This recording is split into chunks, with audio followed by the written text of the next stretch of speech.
to become that. And we really see Scotland as a really unique opportunity to build a community of people who think about it and reach a kind of common understanding of the taxonomy of that term.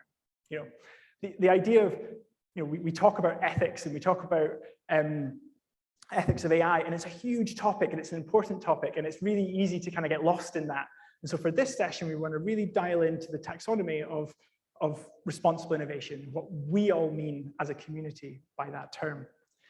Now, this is going to be an experiment for us. It's great to see people in 3D, and it's great to experience everyone, and you know, we've all got masks on, but you know, this is a very hybrid event. We've got you guys here in person, we've got some of our experts in panel in person, we've got some online, we've got our audience online, we're going to be engaging online. You know, there's so many things that could go wrong. What could possibly go wrong? Probably everything. So bear with us, we'll see how we get on, and we'll work through it. In time, I'm going to ask for you guys to engage and provide your opinions, and that's going to kind of sculpt some of the conversation. It's going to be a very kind of natural process that we go through here. So firstly, what I'll do is I'll introduce our panel. So if I could bring the ones online. I think they're going to come on this screen, just so you all know. There we go. Hello. I can't really see you. So, yeah, so I'll start with our online panel. Firstly, we've got Doreen Grove kindly joining us. Doreen is the head of open government at Scottish Government and leads Scottish Government's involvement in open government partnership at national and internal levels. Within Scotland, Doreen supports the reform of public services, the renewal of democracy, promotes openness, transparency, and the use of innovative, participative processes to help transform how people interact with public services. Next up online, we have Maria Ashente. Maria comes to us from PwC, where she's responsible AI lead, driving the implementation of responsible AI and data across its UK business, its operations, and its clients. Maria has played a crucial part in the development and setup of PwC's AI Centre for Excellence, its AI strategy, and the Responsible AI Toolkit. These are a suite of products that are dedicated to the operationalization of ethics in AI. So thank you very much online, and we'll come back to you in a minute. And then our in-person group, it's very, very hybrid. Firstly, Olivia. Olivia Gamblin is an AI ethicist who works with entrepreneurs to ensuring emerging technologies designed with human values at the core. Currently, Olivia works as the CEO of Ethical Intelligence, where she leads the remote team of over 40 experts in tech ethics field.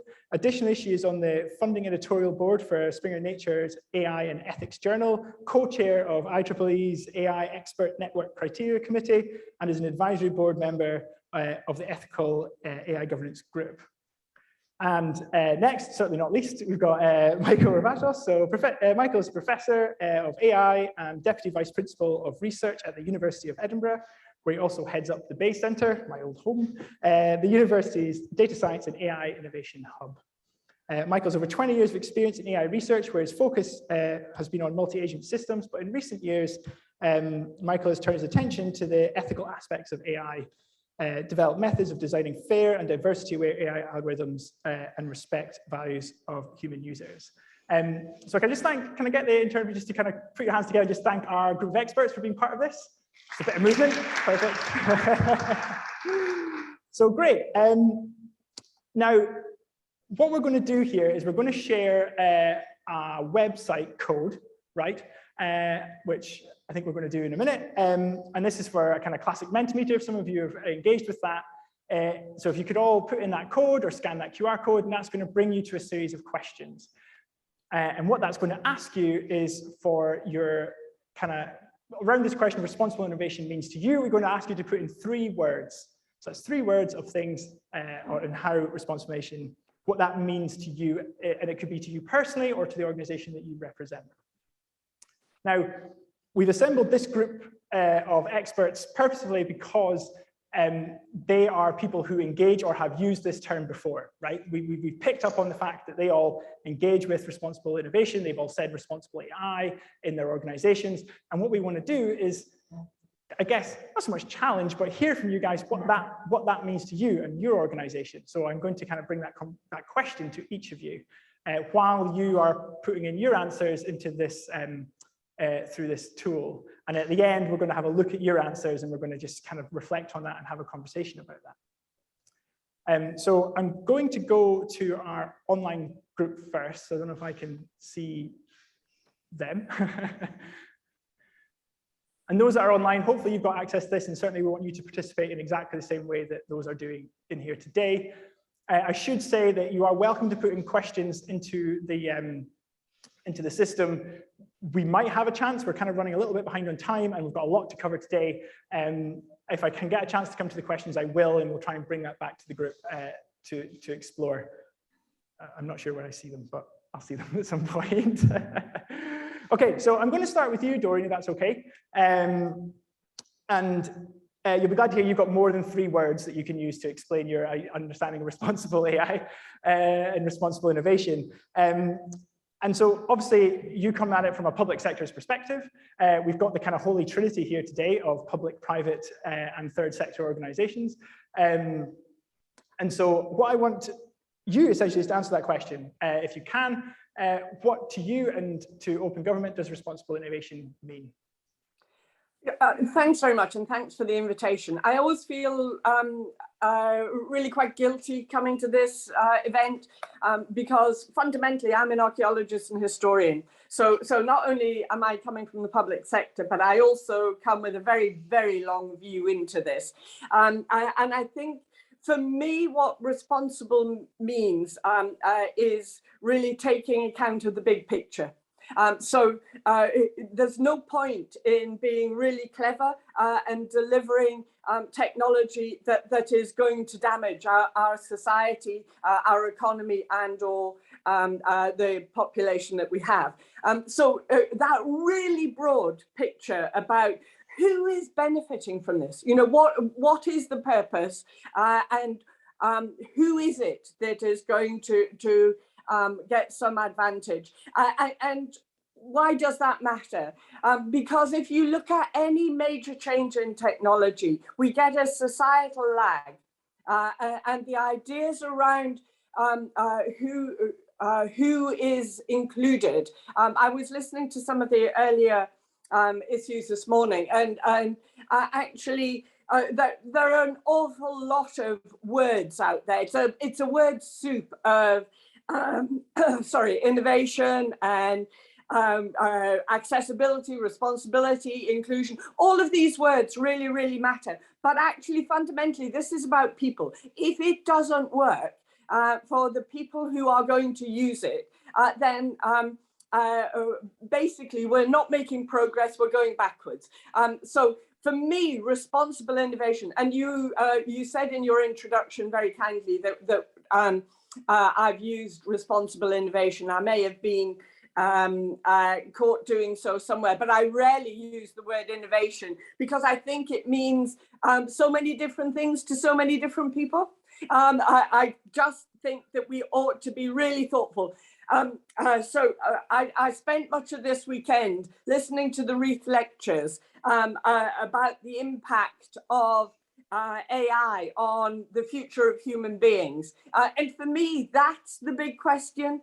So what does bringing AI and innovation and technology into our lives do for us? And how do we have the structures, the processes, the regulation if we need it, but very much the ideas around how we collectively think about what the benefits are, and we make sure that we deliver those benefits. So responsibility for me is responsibility to us all, to deliver real progress, and progress that is good both for the planet and for the people who are living here. I think one of the biggest lessons we could probably learn is from economics. And if you look at economics, it is still based on the idea of rational man. The worst thing we could do with data and digital technology is imagine that our society is rational. It isn't necessarily. We have to work with people. So involving people all the way through your process, and really getting to the heart of what it is you're trying to deliver. Who decides? How transparent is that? Can people see who's making the decisions that matter?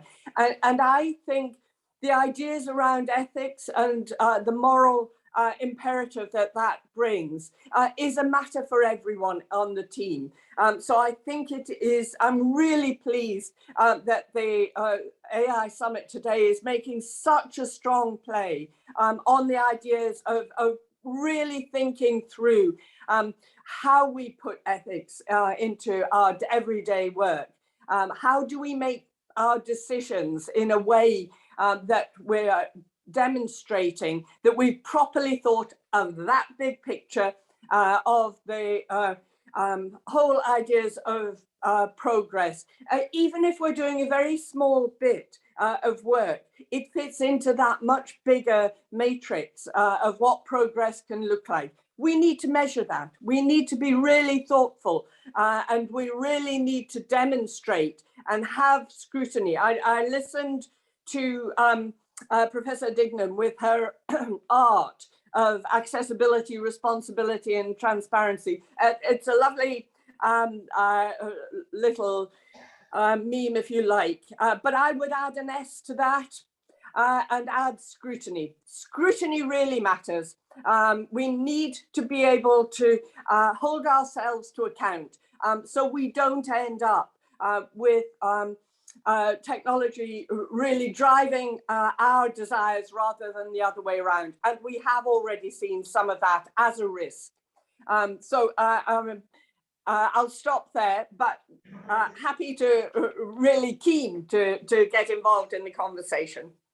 Thank you so much for that, There's lots to reflect on there, and I think something that I should raise at this point is that I really see this conversation that we're part of today here and online is the beginning of a conversation. And too often, not these workshops are very well rounded, and they're like, okay, we've come to a solution and we're done.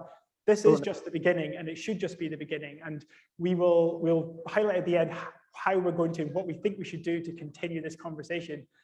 And it's interesting, you reflect on the talk earlier today, and this idea that, you know, what I think, there's lots in there, but one aspect was this idea that innovation has to involve everyone, and everyone is part of that, and that's really what we mean by innovation. But I think on that, I'm going to come to you next, Maria. And I think, obviously, you come from a private sector perspective, working with lots of clients and advising in this space. And you obviously use the term responsible AI, which was also touched on this morning, and I've kind of framed this as responsible innovation. And you could see responsible AI as a subdivision of that, or however you want to look at it. So really the question is, what do we mean by responsible is maybe what we're actually thinking about here. And so I'd be really keen to hear your reflections on what you as PwC and yourself mean by responsible AI, responsible innovation. But also I think a kind of sub-question, if I may, in there is this idea of, do the two complement each other? And that's something I've often thought about is, does being responsible hinder innovation, or do they complement, or do they hinder? So yeah, Maria, over to you. Thank you, Fraser, and hello everyone, pleasure to be here.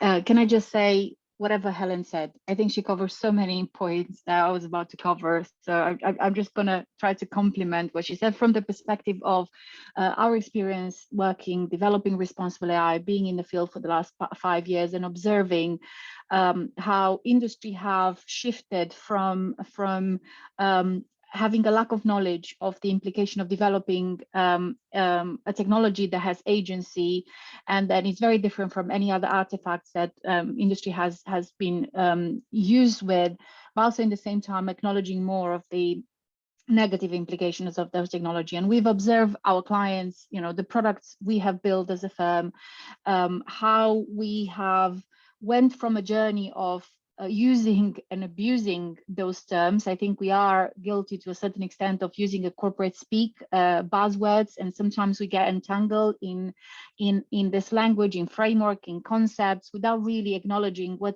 happens on the other side when we really develop something. What is the impact? And being in the middle of the responsible AI revolution and being able to having the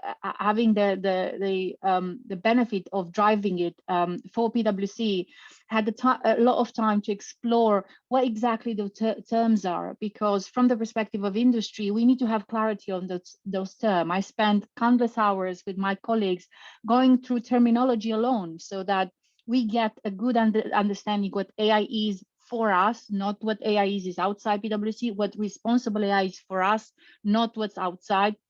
But also with that, what's the implication for the rest of the firm? Because obviously innovation is just a part, is the beginning part of the life cycle of product development. And in order for us to deliver a desirable outcome that looks, it's described often using attributes like fair and inclusive and beneficial, we have to be focusing across the life cycle of a product, not just the innovation. So that's probably the answer to your second question. But just reflecting what Helen said in terms of what from our perspective, what responsible innovation is, and with that responsible AI, I would say that the biggest word here is acknowledge for impact.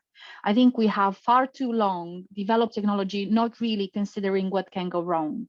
You know, Silicon Valley have operated under the philosophy, move fast and break things. And oh boy, I'm not going to say much. We all around, and Olivia can tell you much more about it. Herself being a native of Silicon Valley, what does it mean for our society to have this philosophy?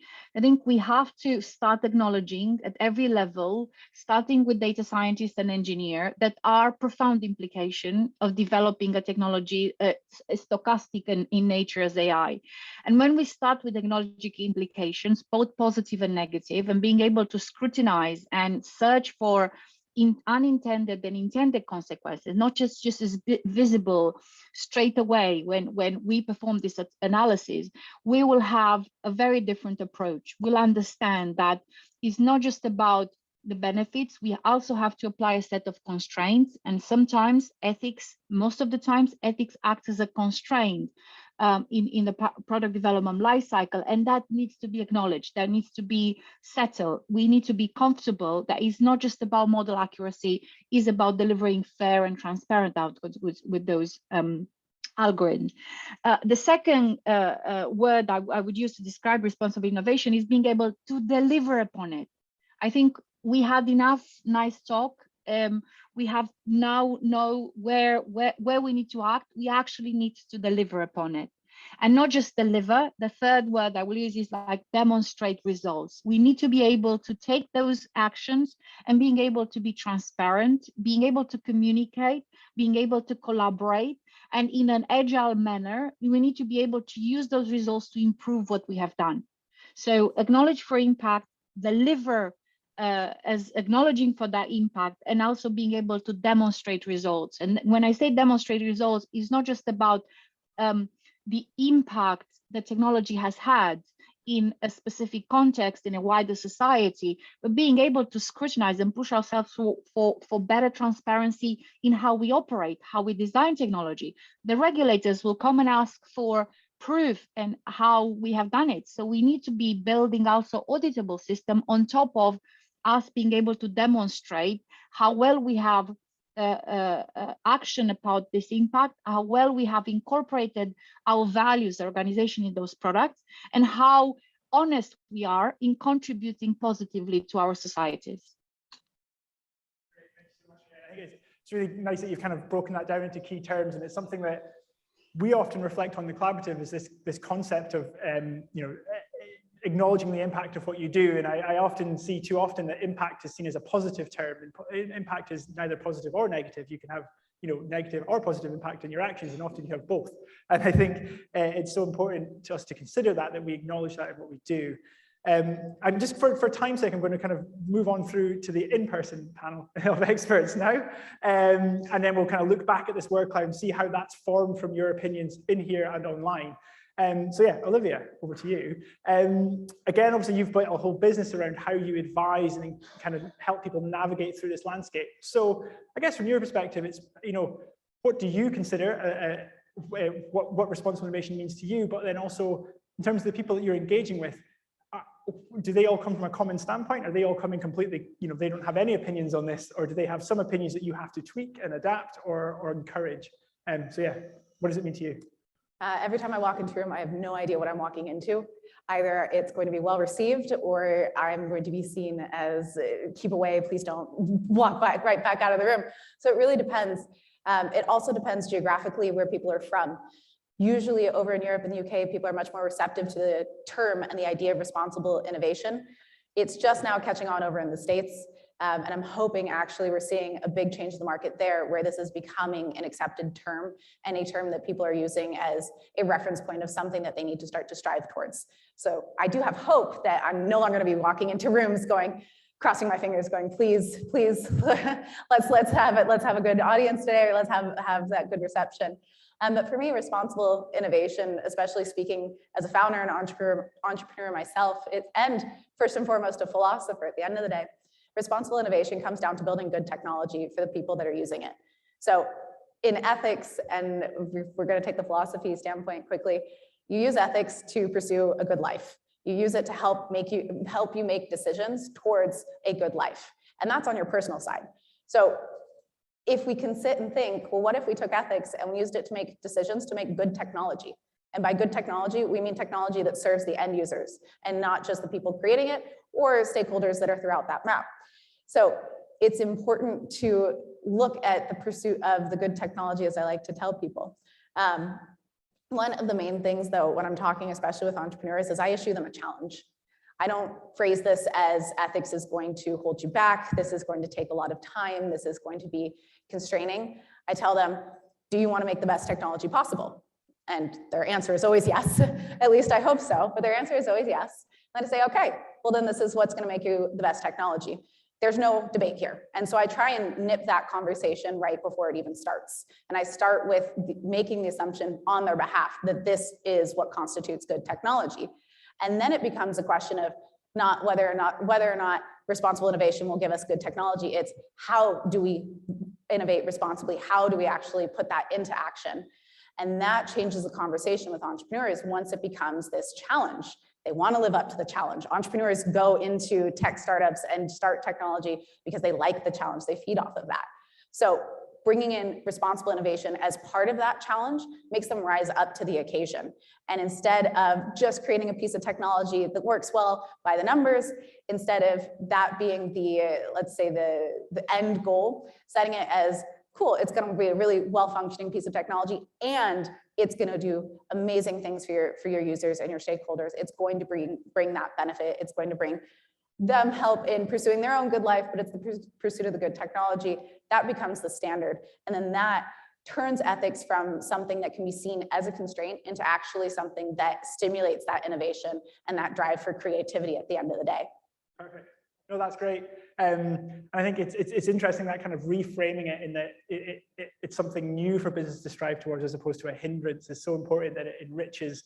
And they are entrepreneurs at the heart of them, so they want a challenge and they want to kind of reach that and strive to meet that. So that's really great. And I'll move very quickly on to Michael because we've got a lot to kind of cover. So yeah, Michael, I guess you come from an academic standpoint here. You approach it from that perspective as a kind of practicing academic. And so again, simple question: what does responsible innovation mean to you and the community that you feel you represent? And I guess the sub question for that one is: do you think that academia as an institution, as a sector, can move quick enough to meet the challenges that are being presented in creative? Very, very interesting question. So, I mean, I guess for the one thing that we've seen is that this has become an issue that's now on everyone's map. And it's not just because of AI and digital, it's also because I think the ways in which universities collaborate with the world outside the university, with citizens, with business, with government, that's increased very substantially. I mean, in Edinburgh, we have the Data-Driven Innovation Program, which, for the first time, a university took an economic development program under its kind of wing and made a proposition to government that we can drive growth in society and the economy through the use of data, which is, so we put ourselves in the spotlight and we say, actually, we want to deliver impact to the world around us by collaborating with the world around us. And that, of course, then begs the question of how do you do it responsibly? Now, as an academic who has been kind of involved, coming from very technical areas of AI, and then now for almost 10 years, I've been involved in projects where we've looked at the ethical issues. We've done all these things about engaging users, understanding what we're trying to achieve, and so on. I think I've also discovered a few things that you know, I want to put out there in terms of kind of, you know, maybe some kind of critical reflections on this whole idea. So I think one thing that is a misconception is that ethical issues and issues around responsibility are things that can be solved. So, you know, we now, because we are driven by a kind of sometimes a little bit mechanistic problem-solving thinking, we think, oh, this problem has occurred in our society, we need to change the way we do things to address it. We can't. Society has never solved an ethical problem. It's an ongoing debate. There are different stakeholders. There are tensions. There isn't kind of a good way of doing things versus a bad way of doing things. And I think we are kind of a little bit, there is a very good thing that's happened, which is that people are now much more morally, have much stronger moral sensibilities. But I think we have to be careful for that not to become a moral anxiety, or sometimes even kind of a moral supremacy, where, you know, we're going to judge everything everybody does, whether it's good or whether, you know, it's the best thing they could do. Humans aren't perfect, organizations aren't perfect. Innovation is about new things. And I think anticipating all the things that can go wrong is something we can never achieve. So when I think about responsibility these days, I've actually kind of moved a little bit away from trying to anticipate risks. So in a lot of my research projects, we work with responsible research and innovation experts. We engage with users all the time. We ask them what they need. We try to shape ideas of what we're trying to achieve and make sure we achieve those benefits. But there's grave limitations to that. In AI, I mean, you know, we simply very often don't know what will happen. I'm pretty sure from a lot of the things that have gone wrong, nobody involved wanted to do anything wrong, and yet it happened. So I'm kind of moving much more towards this idea of taking responsibility, not necessarily a priori averting all the risks, but thinking about what are the governance principles, what are the responsibility structures, what are the accountability structures, so that actually people respond to things that go wrong. And I think there is much more to do there, because, as I say, the idea that we can kind of create new things that will work is almost like a contradiction in itself. We don't know what, if we look at how things have changed over the last few years, we'd be, and we've seen this in lots of other areas, we've seen this with any new technology, and also to expect that we can make kind of a moral verdict. You know, airplanes are not good or bad, microwaves are not good or bad, chocolate is not good or bad. We use all these things, we buy these things, they're all legal. And I think it'll be the same with AI. And we just have to increase our collective capability to keep that debate going and include everyone in that debate. Brilliant. No, thanks so much for that. And it's, you know, often people, think we can just quite easily come up with the answer, but maybe the answer is there is no answer. So, so I think in the interest of time, what we'll do then, and I think that's a really interesting, a common thread that's come on, and we'll just switch to the word cloud, I think, now, if it's possible, on Alex's screen. And something I really want to take with the AI strategy that was mentioned today is, you know, the playbook talks about taking principles and then practices. And I think we have to often think about what are the tangible things we can do to do those, to embody those principles that we've got and we've set and we've created. So when we talk about responsible innovation and we talk about, you know, what we feel it means and what it means to us, I say, well, how do we then put that into practice? And how do we actually physically do stuff? I'm a very systematic, pragmatic person. I like the kind of things that people can do to enable stuff to happen. So I think we can view it. Oh, I can't really see it, so that's not very helpful. So obviously here, and obviously this will all be shared with everyone as a kind of general what people are feeling in the room and online. And so what I want to do is I want to pick the most obvious one, which is inclusive. And I'm going to go back to our kind of group of experts and ask them the question, how do you put that into practice? How do you feel is, and I'll not do everyone because I don't think we have enough time for that, but I'll go to someone. Is it possible with someone virtually, or is that going to be really troublesome? so okay, if I go, I'm going to get it from a kind of public sector perspective. Dorian, I'm going to come back to you and say the idea of inclusivity and in being inclusive. What do you within your community do to enable that happens in practice? Is that coming to me? That's coming to you, Dorian. Yeah. Oh, to you. Excellent. Because it's by far the most important of the questions. What am I doing in practical terms? What are we doing as a government in practical terms?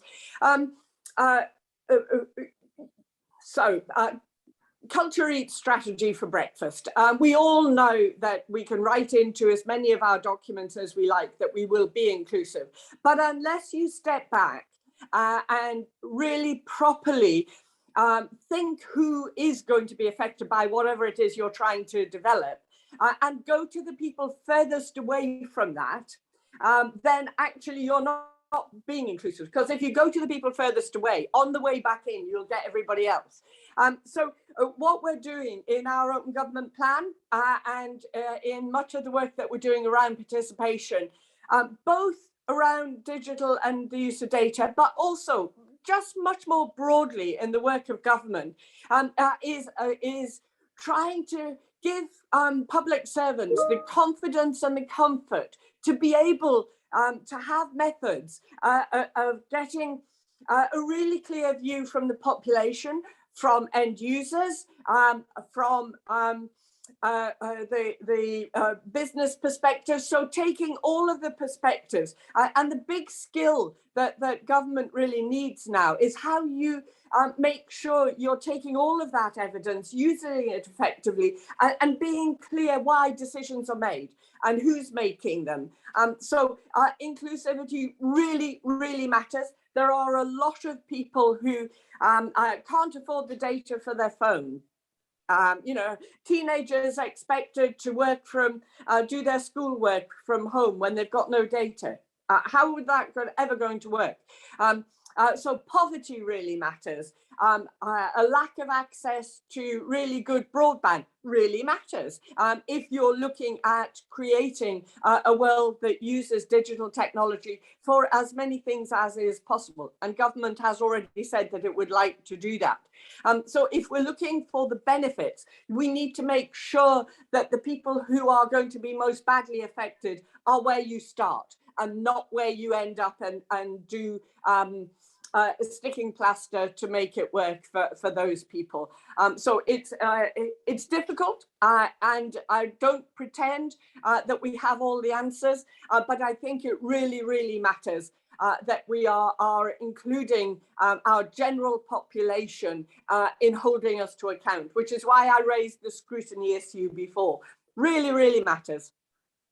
Great, thanks so much, Dorian. And I think I'm just going to take the next one, and we're going to actually drop the word cloud now, I think, because what we're going to get you guys to do in a minute is we're going to pick the top 5 there, and we're going to ask you guys to rank the importance of those as a community and what you feel is, there's nothing like a little bit of data capture and data analytics at a workshop around AI. So we're going to do that. And so we're going to ask you guys to kind of go on your phones and you can vote that. But as we're doing that, I'm going to come to you, Michael, I think, and talk about the next biggest one I've seen there, which was transparency.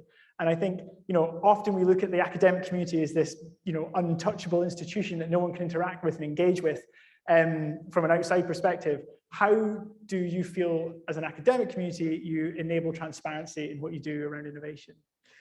Very, very good question. So I think transparency is often applied in particular to AI when people think about into digital, when people think about kind of the transparency of those systems.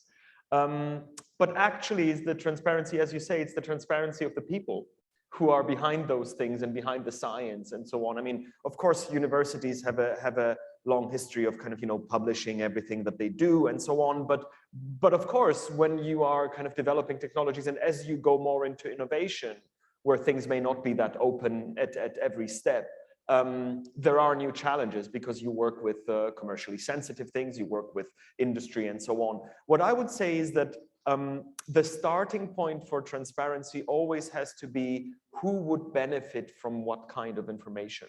So transparency is by no means, I mean, you know, I can get a lot of information about lots of things I couldn't care less about, or I wouldn't understand. So I think the question is really about what mechanisms do you want for different audiences to engage with different developments? And then also it relates to inclusion, because you have to be very clear about what are you going to do with the input or feedback you get from them. And I think there is something there about that the people we engage with, we also have to think about how we develop them, because, you know, it's very easy to just, you know, get a general public opinion or do a poll. But what you really want is you want informed opinions, and you want people you engage with over longer periods of time. And you also want people who represent communities. One thing, for example, that you come across in designing these innovations is that there will be different conflicts between their different priorities. You could say if we have a digital tool in healthcare that will exclude everybody who doesn't have access to these digital tools, would you therefore drop this ambition and not create it at all, right? So there are hard decisions about these tensions. And I think institutions have to be very upfront about how they're going to navigate that. And I think that transparency, the transparency about process and about how you navigate the questions and how you make decisions, is actually something that is often hidden. Very often you see the outputs of, you know, we've done this, but, you know, how did you decide to go down that particular route? Yeah. And how could you explain that? And if that was challenged, and I think this is important, being challenged doesn't mean you are wrong. You have to kind of face the scrutiny, and you have to be able to defend different positions. And sometimes, you know, more often than not, you will go ahead with something that not everybody's happy with. I think we have to understand diversity also in that sense. Yeah.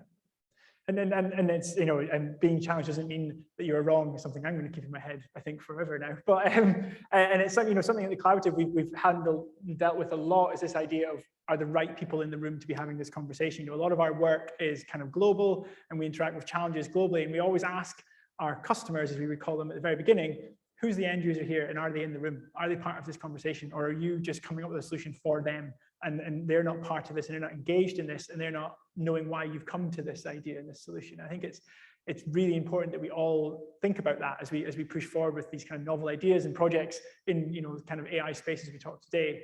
Is who is this for, really, and are they part of this initial conversation?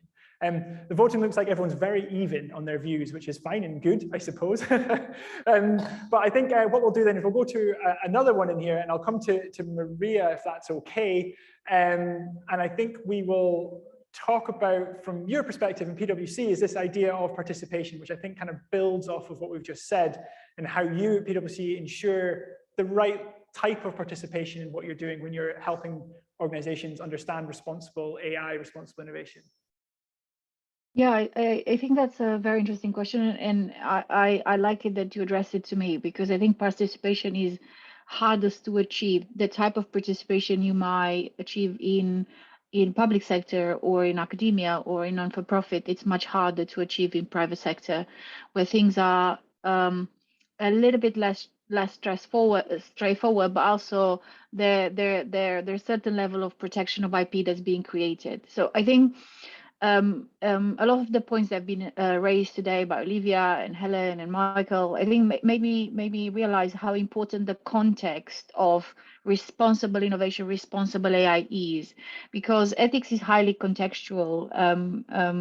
Therefore, we need to be acknowledging the different value sets that come to give us a certain ethical perspective in a certain context, and we need to be very specific. What does it mean? Who are the users that need to co-create a specific or be part of a specific co-design, and who are those who are impacted and who represents them? And only by having specific responses to very specific questions will be able to create a participatory ecosystem that makes sense. And I know that everyone desires, or at least those who have been engaged in the AI ecosystem have raised this desire to participate more, but participation for the sake of participation also can be more damaging than productive. And we had this conversation in the space of AI. I mean, I've been doing quite a bit of work around AI for children, collaborating with UNICEF on AI for Children initiative, with World Economic Forum. And one of the questions I raised with people with expertise in working with children, we need to co-create with children. And someone from Lagos told me that they actually tried to do this, but unfortunately, children have a certain perspective of seeing things, and their feedback was useful up to a point, but was not actually productive for the questions that the designer were asking. And similarly, we keep on talking about involving citizens in the design of the AI, but in order to be involved in co-design, you really need to understand what AI is and does from the perspective of you as a user and a citizen. How does it impact your life? You don't necessarily need to understand how a deep learning algorithm works, but you need to understand how it delivers certain services and products in your life, and be guided what sort of a feedback you should be putting in. And going back to our clients and ourselves, this participatory model, we are now experimenting ways or forms of it on the ESG agenda, because we acknowledge that with ESG and all the big societal problem, the only way to solve them is when you create and foster ecosystem of trust. And in order to do that, you need to be rechanging or changing your business model. You need to be opening up your business model much more, and that requires new ways of thinking, new policy to be put in place. While it might be possible in smaller organization, but I was reflecting what Michael said about transparency, keep in mind that big organizations are complex systems. Transparency in big organization, it's a challenge. And it's not that many companies will choose by default to be opaque to the rest of the world. Is from my own experience, it's sometimes difficult and challenging. They need to be accounted for there and budget sometimes for those levels of transparency.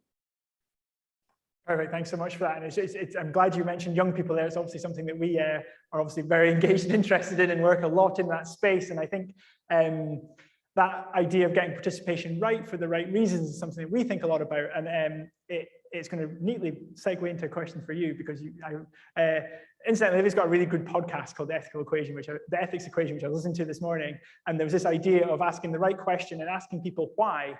And that is something that we do a lot with young people. When we talk about young people, should we engage young people? Young people, we work with improving young people's lives. Should they be part of the conversation? And we often have to sit back and go, yeah, but well, why? Why involve them? Do they get any value out of this? And do we get any value out of this? Because you don't want them to participate for participation's sake. And you don't want it to become a tick box exercise, which it so often can become because you think you're doing the right thing. But really, if you take a step back and go, actually, there is no value exchange here between either party. They won't change our thinking necessarily. They're just in the room. Then that's just a waste of everyone's time. Because someone who's going to question that. But so I'll come to you, Olivia, and I guess you can have a dealer's choice and pick one. But I guess ethical is the obvious one for you and the work that you do. And what kind of tools do you use to help other people ensure that what they're doing is ethical? Absolutely. And I, in that case, will speak through my experience of being an ethicist and active ethicist. What you're saying, Fraser, sometimes ethics just comes down to the right question at the right time, because the right question asked at the right time changes the mindset in the room, and it will change perspective. So I can be thinking, I'm designing this piece of technology, this is fantastic, this is great. I've asked people different questions, I have feedback, I'm good. And then as soon as I'm asked a question that flips me out of my point of view and my perspective, all of a sudden I'm seeing it through a different light. And sometimes it's a little bit scary because it's not exactly what I wanted to see, and that's okay. So having that courage to be able to ask the right question at the right time is a lot of work of what it means to practically apply ethics during design and development. I often get asked, do you have a blanket solution for ethics? Is there a blanket way of doing this? Like a one size fits all, can I order for you ethics in blue, please? Well, no, that doesn't work that way. Ethics is very contextually heavy. So really the only blanket statement I can ever give someone is it depends on the context. It depends on the people involved. It depends on what you're creating. It depends on who it's being created for. That is all very important. And it's an essential part of being ethical, of building an ethical piece of technology, is being sensitive to that context. I often joke with clients that I am part therapist, part translator. So on the therapist side, I'm sitting there listening to the challenges that people are going through. A lot of times it's scary, it's frustrating. You're worried that you're being challenged and you feel like you're a bad person. People come in thinking, if I'm told that I'm unethical or that I've made an unethical decision, I'm a bad person. So one of the first things that I have to do, and that we have to do, is break down that assumption and go, no, it's actually a good thing that you have come across this miscalculation, we'll call it. It's a good thing that you're facing this and that you're addressing it. This makes you a good person. So changing that perception, you're not a bad person. This is a good thing that you're doing. So I like to say that I'm part therapist for that, because I'm listening to people go through their challenges, their struggles, their frustrations, and it's scary for them. But if they can sit there and they can face it, then on the other side, there's this, and literally I'll see a sense of relief, a sigh of relief at the end of, I'm so glad I actually addressed that. And then the other half, I joke that I'm a translator, because a lot of it is translating between programmers and humanities and managers and academics and stakeholders. It's a giant conversation that everyone needs to be involved in, but everyone speaks a different language, sometimes quite literally, but sometimes it's just in terms of terminology. So getting people to all speak on the same term and the same definition is a game changer when it comes to ethics. As we're going through these different principles, what does inclusive mean? Well, sit down with your team and actually define it, because what that provides is a reference point for you all to discuss and deploy, rather than ad hoc, everyone deploying what essentially is a different definition of inclusivity. You're getting sort of inclusivity, but you're not getting that strong front moving forward. And really at the end of the day, being ethical, you're moving these principles into practice. You'll hear it over and over again with any ethicist or anyone working in ethics, is how do you get these hard principles that are abstract and can be a bit vague, how do you get them actually into concrete decisions and actions?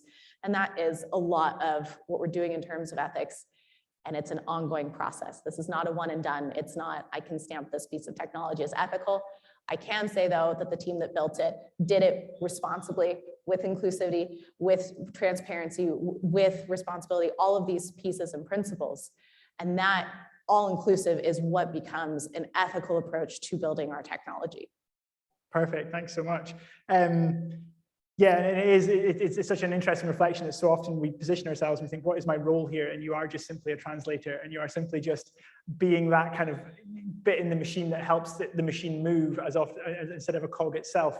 I think in the interest of time, and time flies. So what we wanted to do here was ensure that this conversation doesn't end here, because it's such an interesting kind of open discussion around what we mean by this term responsible innovation. And we want to put it to you as an audience as where we should carry on this conversation. Where is the best platform, area, and how? So it's really an all text answer you can put in there, and you can just type in where you feel, if you know of the right place and the right method to carry on this conversation that we as the collaborative will look to set up after this in some way or another, depending on how ambitious it is. So I think what we'll do in the last few minutes then is kind of just open it back up to our panel to see whether you've got any kind of other reflections that you've not had a chance to talk about, or anything you want to challenge in terms of what anyone else has said.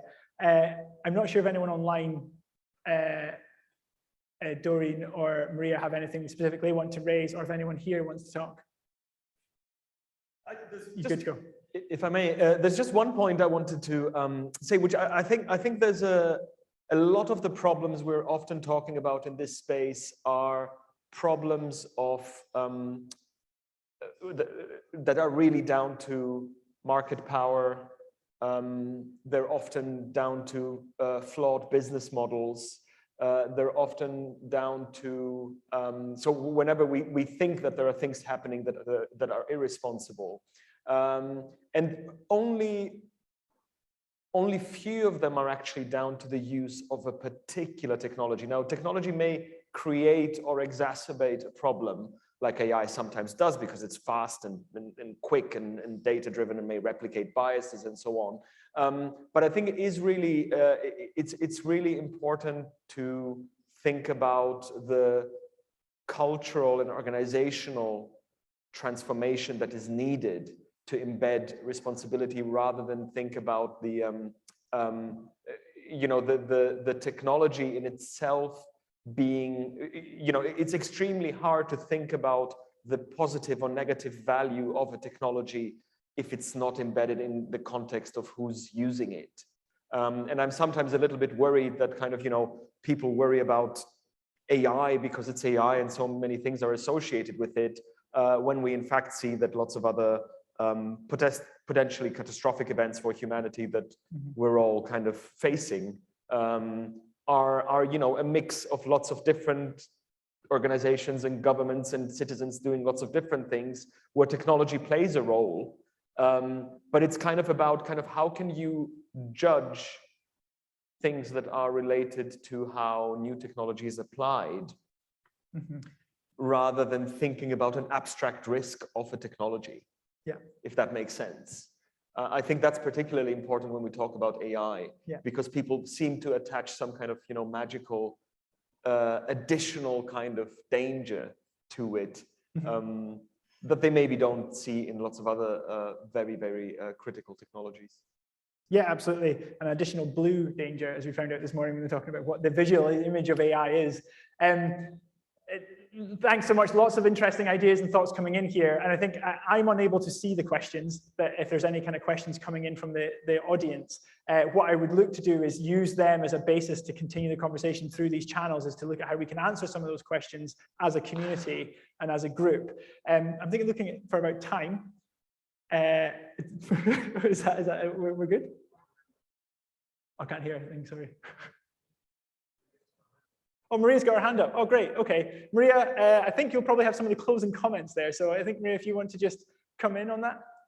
Yes, thank you, Fraser. I think I want to compliment what Michael said. Again, coming from industry, is the fact that we live transformative times. And I think there is a positive or a ray of hope in everything that has happened with humanity in the last few years. Is the company, the leadership, the C-suite have finally understood that they need to be rethinking the business model altogether. And they have now prioritizing how they live up to their values. We continue having countless conversations with our clients that have started based on the fear of risk brought by AI and then misuse of wider technology and data, only to be connected with the fact that all organizations, small or large, need to be much more honest the way they incorporate their values, the way they demonstrate they incorporate those values, and being much more active participants in the way democracy are being shaped, around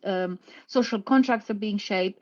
And I'm hopeful that in the next few years, we'll see a bit of a revolution in the industry, and much more honesty and participation from companies and corporations that otherwise have been put themselves in a corner and prefer to stay away from being involved in societal problems and solutions. Thanks so much for that, Maria. And it's such an important kind of point, which I think we probably have to end on, unfortunately, as lunch will be getting served outside, I believe. Can I just ask quickly that everyone just kind of put their hands together to thank our panel and yourselves online and virtually. Thanks so much.